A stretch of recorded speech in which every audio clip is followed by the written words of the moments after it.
there's all this consternation about the Ethics Committee. They have not put out a report. Right. Is it your understanding that the Ethics Committee report is done, number one?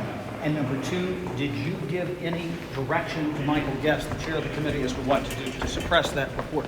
No, I've been very clear about this. The Speaker doesn't have the authority to tell the Ethics Committee to do anything in particular. I simply addressed and answered the question that was asked to me of whether I thought it was appropriate for the report to come out, and I don't, because it deals with a former member of Congress, and I think that's, as I've explained many times, an important guardrail for us to maintain. This Ethics Committee has vast resources and power, and we don't want to be using it against people who are not members of the And institution. categorically, you never spoke to the Ethics Committee members or Mr. Gaetz saying, don't put this out, this looks bad, this is a problem for Mr. Trump's nominee? No, I did not. I've been very careful to stay out of that. I've not discussed the topic with President Trump or anyone else, because that's an important thing for the Speaker to do, to stay neutral and not put a thumb on the scale, so to speak, in these investigations. My understanding is, as has been said around the hallways, I don't have any more knowledge than anybody else does.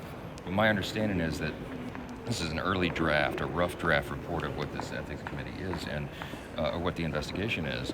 And that's even more inappropriate to be circulated because it's not apparently been edited or in final form. So, I mean, I think there's a real danger to crossing this Rubicon, and I think that at least the Republicans on our committee did the right thing. If it's not done, you don't think that wouldn't be an effort, a tactic behind the scenes to try to bottle this up before the confirmation from Mr. Gaetz?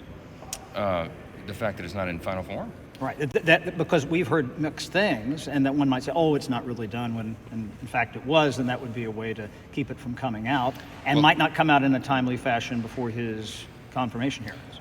I genuinely don't know what form it's in. I mean, I've heard things about that it's in rough draft form, and if it is, it's not ready for prime time, and I think that's important.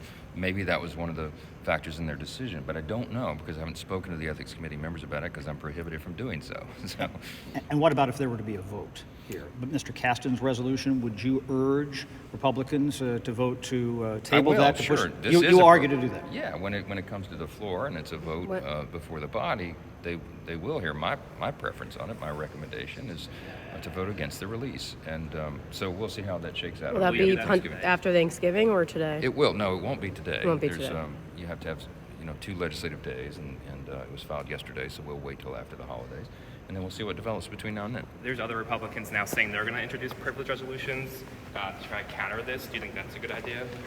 I haven't talked to anybody about those tactics. There's a motion to table that is another procedural element to this. I'm sure someone will file that. If not, I'll do it myself.